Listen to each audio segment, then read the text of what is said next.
Welcome to Plastisphere, the podcast on plastics, people, and the planet. My name is Anja Krieger. This is the second part of our story on beach cleanups. If you haven't listened to the first, go back and start there. My guest and co-producer is Elsa Devienne, an assistant professor in US history at Northumbria University in the UK. In the first episode, we introduced you to Judy Nielsen, the first woman to organize a citizen science cleanup. So a beach cleanup, not only to remove the trash, but also to record and count it to better understand plastic pollution, where it's coming from and who's to blame. That was in Oregon in 1984, over 40 years ago. From there, the idea spread, first within the US, then to other countries. Judy herself moved away from the sea and couldn't continue, but she inspired others to follow in her footsteps. In this episode, you'll hear what happened next, how the beach cleanups went global, and how they became caught up in the blame game between society and industry. Elsa, thanks so much for digging up these stories and for joining us again. Hi, Anya. I'm so excited to get into it. Me too. Many of our listeners have heard about beach cleanups and maybe even participated in one. In your research as a historian, Elsa, you took a deep dive into how this all started. What did you find out? So it's worth mentioning that this September 2025 is actually the 40th International Coastal Cleanup Day. So it tells you something already about how, old it is and how the issue of plastic pollution is not a recent thing. It's not something we've just found out about. And I spoke to 4 women who were instrumental in getting these cleanups off the ground. First was Judy. We talked about her in the first episode, and she's basically the godmother of the citizen science beach cleanup movement.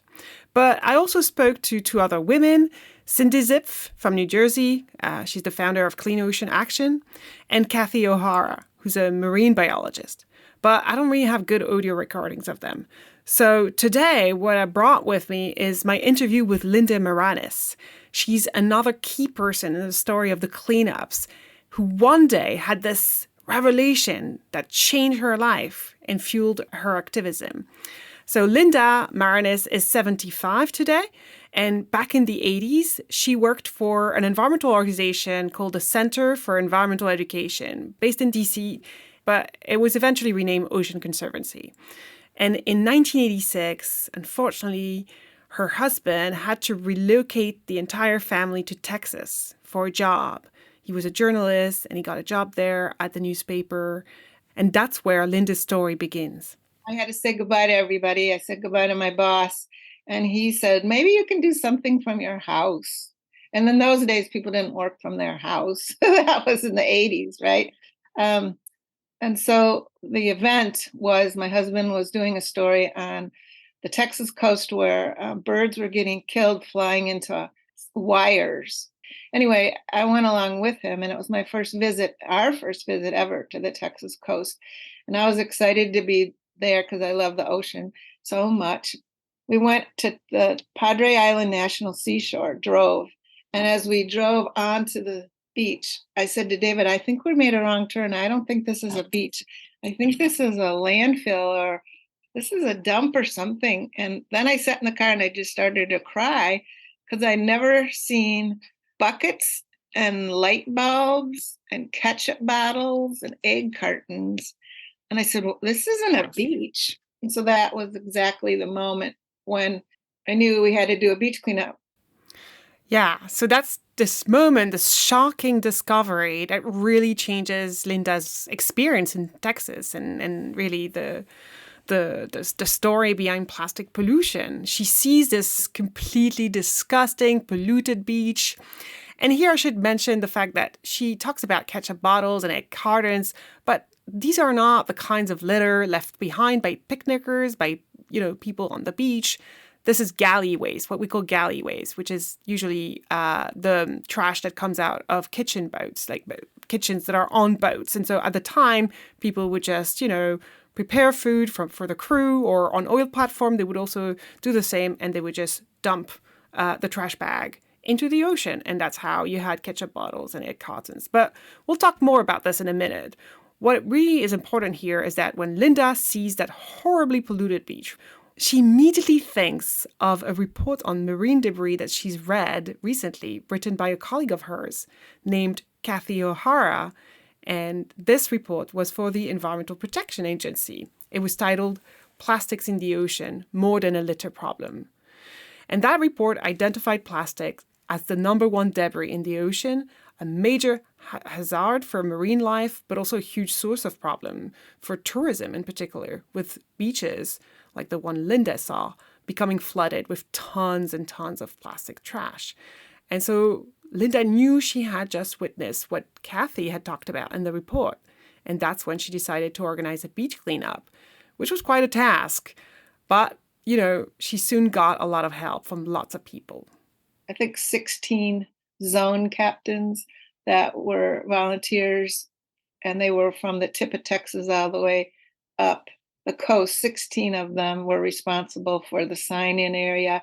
And then I would mail the trash bags to them. And I think an oil company, I know Mobil Oil volunteered and gave us the bags, but the pencils came maybe from an oil company. And the pencils for the data came with no points. They weren't sharpened.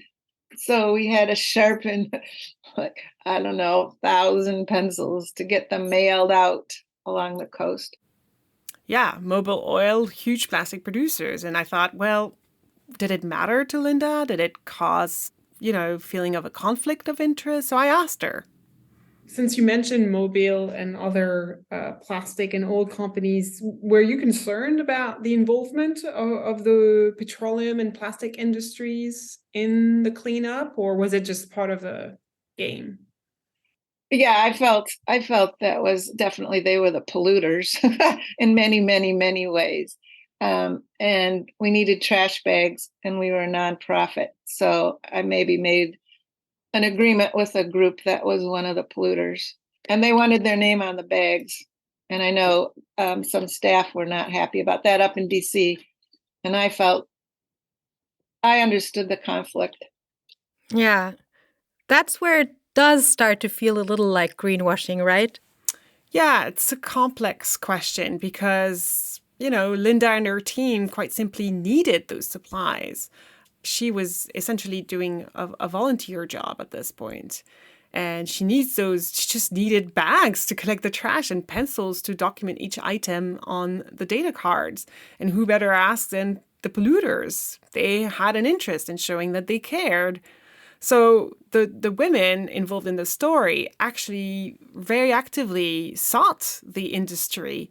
It's the case also of Linda's partner in crime, Kathy O'Hara. She's this marine biologist who wrote this very important EPA report that I just mentioned.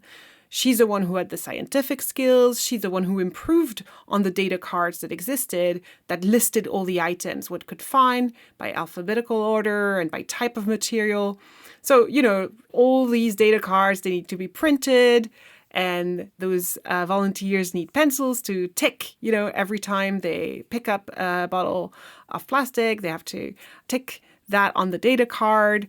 So, Kathy connected with the industry. And I asked Linda actually about how that relationship worked out. So was there any intent with Kathy to hold those companies accountable? Was it what was behind the data cards? I mean, Sure. how confrontational were you ready to be? Because that was potentially a very controversial thing to do, and potentially could get you into difficult conversations with important people in Texas.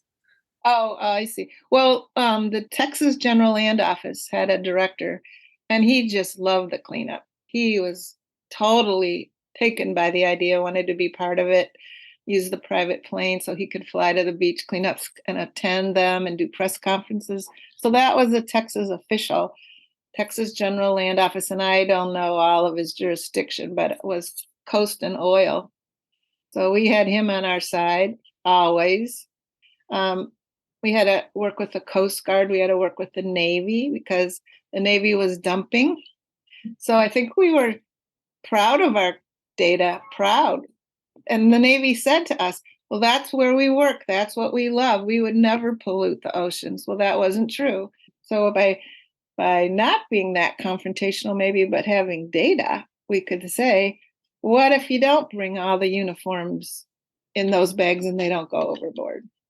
So I think Kathy and I loved it. It was fun. It was fun to talk to these people and we got to know a man named Admiral Kime from the Coast Guard, and he attended our press events, and we just worked together. Kathy worked with the plastics industry.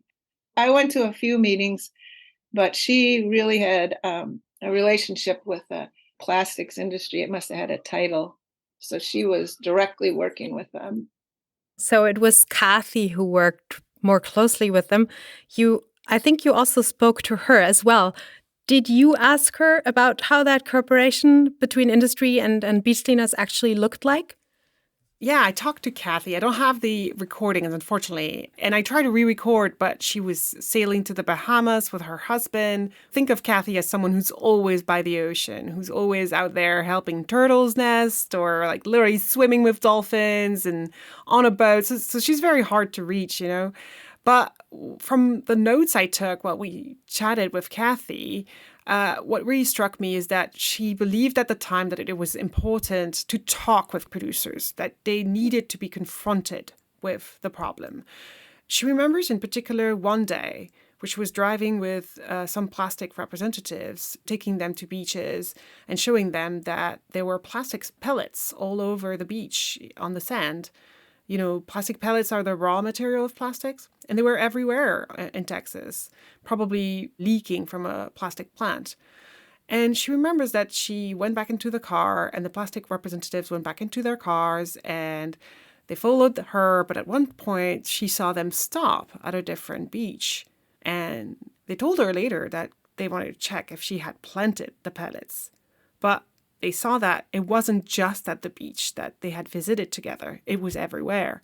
So for Kathy, this story kind of shows that at the time, producers needed to be confronted with the problem, that they, to some extent, didn't realize how bad it was. Wow. So basically, they didn't want to believe her or they couldn't believe her. And so they followed up and checked if what she was showing them was really true. Mm-hmm. I mean, there were other early scientists, right, starting in the 1970s that were making the plastics industry aware. And then now we have these women who do the beach cleanups, and they are actually collecting this powerful cleanup data that is undeniably saying your products are polluting the oceans. Yeah, and I think that's where the cleanups take on a political dimension, take on another dimension beyond just cleaning. You know, data matters a lot in this story. For the first time, these producers cannot deny, you know, what's happening. These are producers that mostly kept their production numbers to themselves. It was very secretive business, really. But now there's this data. They can't sweep it under the rug. Interestingly, and that's something that's important here to note, there's a shift in how the data was collected by Ocean Conservancy around the year 2000. Now, through the 1980s and 1990s, the way cleanups are organized is that you count the debris by type of material. That's how it's been since 1984 in Oregon and since 1986 with Linda and Kathy in Texas. But then in 2000, they start counting debris not by type of material, but by activities. So they go from saying there's 60% plastics out there when we go to the beach and however many percentage of glass and metal, to then saying actually 60% of the debris come from this source or this activity, which I quote, is likely to have produced it. We start seeing cleanup reports with this big pie chart saying 60% comes from shoreline and recreational activity. Now think about it. Like you go from reports that say 60% plastics to 60% saying it's, you know, because people go on the beach and have fun. Now, this new way of presenting the data really changed the way the trash was perceived. Mm-hmm. Before the change, plastic was always the big headline. Plastic was the problem. But what's striking is that in these reports, the material isn't even mentioned anymore. It's not blamed. It's really we as humans who are responsible. there are several activities, right? Not just shoreline and recreational activities, but definitely like plastics then become like sucked into different of these categories, and then so they disappear as their own category. Yeah, and it's, whatever the reason behind the shift, the reality is that data is not neutral. It becomes part of that blame game you were talking about when introducing the episode. And if plastic is blamed, then of course, plastic producers have to give answers. But if picnickers are blamed, then it becomes that general, universal we who are the problem. Right. But this new way of presenting the data doesn't last, you told me. Just over a decade ago, I think it was 2013, right? That's right. The Ocean Conservancy changes their counts back to the material. Why did that happen? Right. Well, it's hard to say, why these changes happen. We can only speculate because there's no archives beyond the public cleanup reports, which, by the way, are all available on Ocean Conservancy's website. And I talked to the people at Ocean Conservancy, and it seems like this change back to the material was based on feedback from the grassroots, from the volunteers and cleanup organizers. Mm-hmm. So they say it's actually, the material is actually its own problem. It's not just different kinds of human activities. Yes, exactly. So basically, in a way, the Ocean Conservancy returns to the roots of classifying the trash. I know that there's also an interesting new strategy emerging, which came from the Break Free from Plastics movement. I think starting in 2017, they start doing these brand audits to show which brands had produced the trash found on the beaches, or at least which brands could still be identified, because obviously you can't identify the brand for every little piece of microplastics that you find. So what's interesting indeed with these brand audits, which are cleanups, but they're relabeled as brand audits, is a different kind of plastics activism, one that refuses any compromises with the plastics and soda industry and really is focused on environmental justice. So going back to the roots of the cleanups in putting into the spotlight the producers and finding real systemic solutions. Mm-hmm. And it's the big elephant in the room here. You probably know the analogy. If the bathtub is overflowing, but you keep the tap running, you can clean up as much as you want. You'll never be done. And that's kind of the same with plastic production and plastic cleanups. So I wanted to find out about how plastic activists thought about this these days. And I spoke to Susan Keefe about this. She's an interesting character too. She's an entrepreneur turned environmentalist who works now for the NGO Beyond Plastics in the US, in Southern California. And she says most people who care about the environment, they focus on local issues. And they love cleanups, that's what they want to do.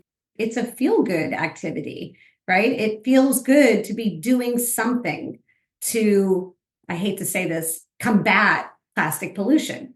But that's kind of the way it's portrayed, right? It's like, come to the beach, we're going to celebrate the amount that we pick up, we're going to weigh it all, and everybody gets a hat or a shirt. And again, a lot of these people I know, and some of them are my friends, and I do it. While I like what they're doing and I participate when I can, there's also so many other things that we need to be doing to actually prevent the plastic pollution from getting there. There's so much more to this than, picking up litter. And I also think it gets muddied a little bit because many of the larger national beach cleanup organizations are partnering with the industries that actually create the litter to begin with. Coca-Cola, ExxonMobil, so it's like, there's a bit of, conflict of interest, shall we say, between what we're trying to accomplish in terms of actual prevention and the funds that we're receiving from our partners, meaning the beach cleanups, that begs to question, is that a good idea to partner with industry when we really need to be fighting for industry to stop producing so much plastic and to be working with our local governments to create policies that prevent that plastic from being used? What do we really want to achieve here? we really want to achieve strong policies to prevent plastic from entering into our environments and into our bodies to begin with. I think that's the important point here.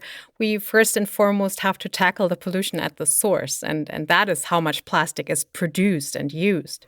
That is for sure. But at the same time, cleanups have accomplished so much. And that's what I've found out when I researched that story.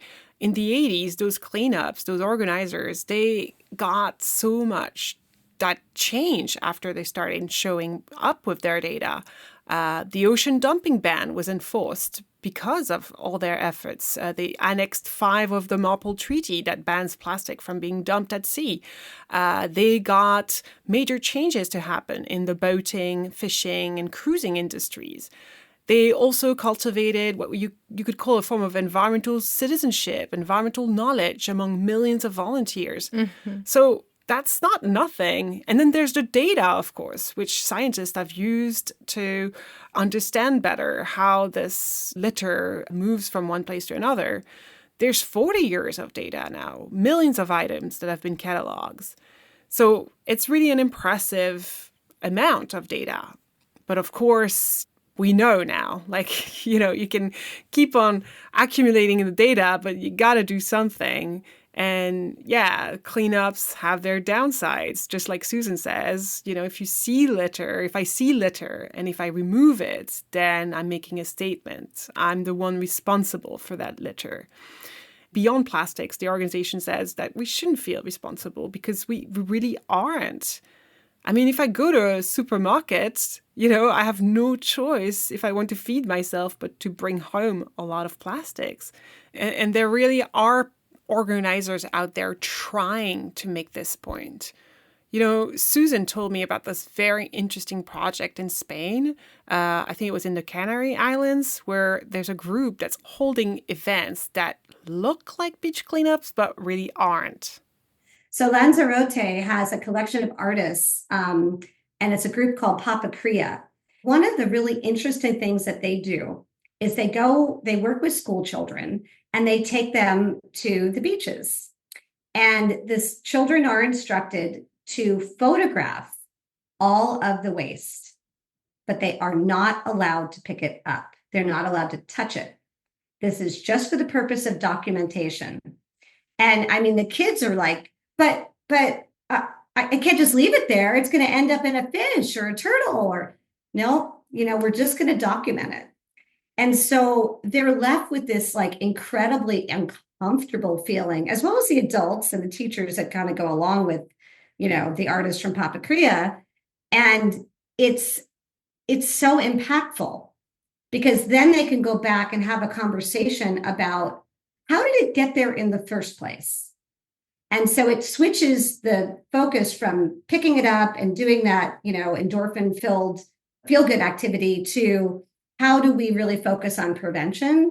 And I thought that was just such a great idea because it doesn't matter how much we pick up. We can't keep pace with what's happening. How do we turn off that tap of plastics and really focus on that prevention aspect? Ooh, that is really challenging to go out there and just document and leave it there. Yeah, I can see the discomfort and the cognitive dissonance this would cause. It reminds me a little bit of an artist friend of mine, Swantje Günzel. She lives in Hamburg, and a few years ago, she did this, I think, quite genius series of interventions, performance art, that actually got her into quite some trouble. She collected trash on the coastline, and then she booked one of those big fake plastic swans, these white tourist boats that look like a bird. And she goes on them in a beautiful dress, and with a grand gesture, she would throw the plastic trash back into nature, back into the water where she got it from. And some people were not amused about that. That's so provocative, actually. That's what artists are so good at, is to, put in our face those the contradictions of our system, And I find that really interesting, and at the same time, researching the history of the beach cleanup made me realize that while they do have their limits, these early cleanups in the 80s, they really did matter. The idea beyond was really, let's find out who's behind the pollution. Let's collect the data. Linda and Kathy, they really wanted the volunteers to feel like they were a detective. They were, trash detective. And that was impactful. They got so many people involved. They got so many stakeholders involved. The communities, the scientists, the industry, of course. So yeah, it's nuanced, I think. And Linda made this point when I spoke to her. She had just read those 2 letters to the editor that were sent to big newspapers and that criticized the cleanups as being completely useless. And she just did not agree. The cleanups we did, had dialogue with the Navy, dialogue with the cruise ships, dialogue, with the Coast Guard, with the ports. We were meeting people at the ports and talking about steam sterilizers and galley waste. So I think it's demeaning to think, well, this cleanup doesn't do anything. It's just 3 hours. So she's talking about those letters to the editor that were published in the New York Times in June 2023. And I read those letters and I understand this point of view that, if you don't change the key lever, if you don't put a stop to production, there's no point in cleaning up. But at the same time, like I said, those cleanups were never just about cleaning. They weren't just 3 hours, as Linda says. Yeah, I would agree. I think beach cleanups have their place, and I have been to several beach cleanups, and they have also just really shaped my work, I would say. Like, I don't know if I would have started this podcast, for example, if I hadn't been to that beach cleanup at Camilo Beach, for example, in Hawaii, and started to learn about the issue. And later, of course, then also visiting beach cleanups here in Germany and, seeing that the problem is here as well, and in Portugal and so forth. Yeah. So that's a pretty big outcome that we got Anja Krieger out of beach cleanup. We can claim that for cleanups. Yes, definitely. Well, it's a small outcome. Elsa, before we close, I want to briefly return to the woman who started it all, Judy Nielsen. You told us her story in the previous episode, and when we prepared these 2 podcasts in the past few months, I listened to basically all your conversations with these women, and there were just so many sweet moments. And one of my favorite was when the 2 of you tried to figure out how old Judy was when she started the cleanups. Let's hear that. So how old were you in 1984? 50. No, in 1984.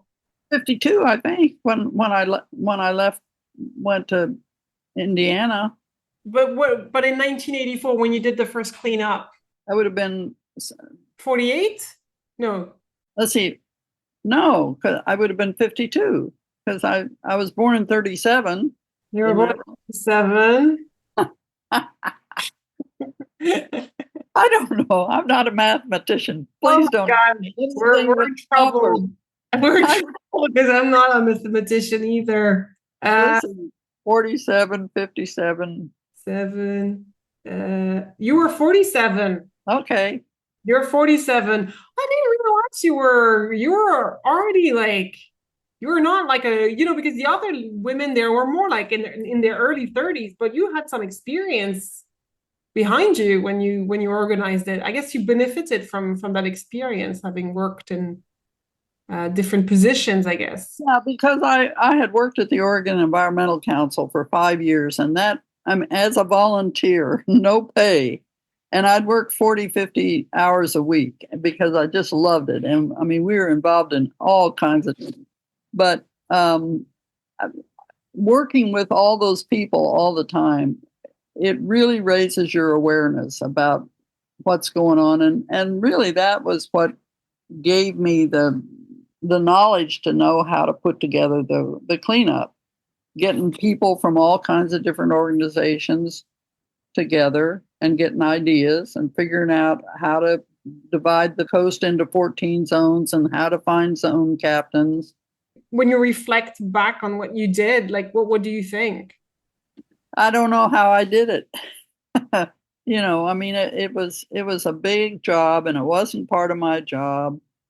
But I was single at the time, and so I could work long hours, weekends, that sort of thing, and it consumed me. The whole 4 years that I did it, or 5 years, however many years, and lots of fun, lots of excitement, and I'm glad I did it, but I'm glad it's over too. Oh my gosh, that resonates so much with me when I think about my own passion projects. And I mean, I can't imagine doing a project like hers. So thanks so much, Elsa, for sharing these stories and for sharing your story with us and being a guest and a co-producer on this podcast. Well, thank you, Anya, for accepting to tell those stories with me and helping me get this right. Of course, it was a pleasure.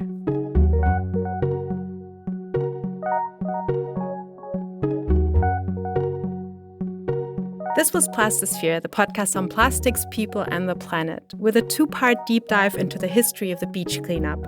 My guest and co-producer was Elsa Devienne, and our episode was supported by a British Academy Leverhulme Small Grant. All recordings with Judy, Linda, and Suzanne by Elsa. Music is by Dorian Roy and cover art by Maren von Stockhausen. Do check out Elsa's writings, especially her new paper titled Making Plastics Count, Citizen Science Beach Cleanups and the Ocean Plastic Pollution Crisis, in the September issue of the journal Environmental History. You can email Elsa if you'd like one of her free copies. I'll paste her contact into the show notes. If you enjoyed this episode, please share it with your friends. And if you have some interesting research and stories to share, and maybe even a budget to support a co-production, get in touch with me. I consider a few select stories each year. You can reach me best on LinkedIn and via email, anya@plastisphere.earth. That's it for this time. Take care and see you soon.